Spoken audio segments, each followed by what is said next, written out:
कल्पना पूरे गांव में एक बहुत ही सुंदर लड़की थी। इसके साथ ही वह पढ़ी लिखी भी खूब थी। कल्पना के माता पिता उससे बहुत प्यार करते थे। गांव में सब ठीक ठाक चल रहा था। अचानक से कल्पना के माता पिता की तबीयत बहुत खराब हो जाती है। उनके इलाज के लिए कल्पना इधर उधर भटकने लगी, कभी इस शहर तो कभी उस शहर, लेकिन उसके माता पिता को कहीं से भी आराम नहीं मिल रहा था। एक दिन कल्पना गांव के नज़दीक शहर में एक माना जाना हॉस्पिटल था, वहां पर अपने माता पिता को लेकर दिखाने के लिए गई। वहां डॉक्टर की फीस बहुत अधिक थी। कल्पना के पास पैसे धीरे धीरे खत्म हो गए थे। बहुत ही कम पैसे उसके पास बचे थे। हॉस्पिटल पहुंचने के बाद कल्पना लोगों से गिड़गिड़ाने लगी, लेकिन उसकी बात कोई नहीं सुन रहा था। तभी हॉस्पिटल के एक कर्मचारी, जिसका नाम रुपेश था, उसकी नज़र कल्पना पर पड़ी। कल्पना को देखते ही उसके मन में प्यार उमड़ आया। कल्पना इधर उधर भटक रही थी। रुपेश से देखा नहीं गया। उसने कल्पना के पास जाकर उसकी समस्याएं पूछी। अब कल्पना को लगा कि यही वह आदमी है जो हमारी मदद कर सकता है। कल्पना के पास उसका कोई सगा नहीं था। वह अपने माँ बाप की इकलौती संतान थी। इसलिए कल्पना ने निर्णय लिया कि रुपेश को सारी बात बता दिया।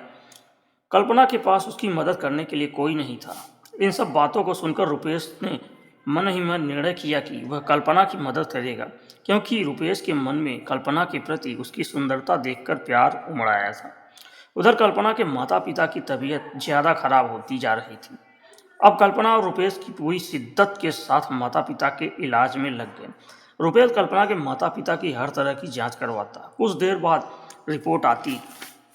रिपोर्ट देखकर डॉक्टर ने कल्पना और रुपेश को सारी सच्चाई बता दी। कल्पना के माता पिता अब ज़्यादा दिन के मेहमान नहीं थे। अब कल्पना पूरी तरह से टूट चुकी थी। उसे लगता था कि मेरी सारी दुनिया उजड़ जाएगी।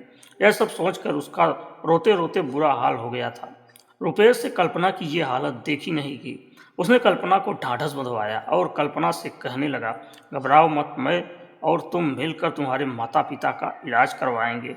अगर तुम बुरा न मानो तो एक बात बोलो। कल्पना ने कहा, हाँ बोलो, तुम मुझे अपना समझो।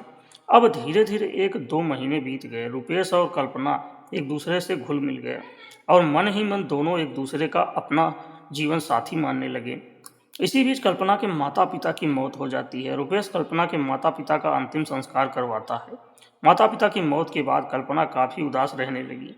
उधर रुपेश का भी मन नहीं मान रहा था। वह कल्पना के घर आ पहुंचा। कल्पना उसे देखकर रोने लगी और उसकी बाहों में आकर लिपट गई। रुपेश की आंखों में भी आंसू भर गए। कल्पना रुपेश से कहने लगी कि अब मेरा कौन है, कौन बनेगा मेरा सहारा। कल्पना ने रुपेश से कहा, क्या तुम मेरी ज़िंदगी में फिर से खुशियाँ ला सकोगे। रुपेश ने मन ही मन कल्पना से शादी करने का फैसला कर लिया। कल्पना को भी रुपेश अपना सा लगने लगा था। एक दिन रुपेश कल्पना से शादी की बात करता है। कल्पना ने हाँ में शर्माते हुए जवाब दिया। इस तरह से रुपेश ने कल्पना से शादी कर ली और दोनों हंसी खुशी से अपना जीवन व्यतीत करने लगे। तो दोस्तों, ऐसी ही स्टोरी से रिलेटेड वीडियो के लिए हमारे पेज को फॉलो करो और चैनल को सब्सक्राइब करना नहीं भूलें।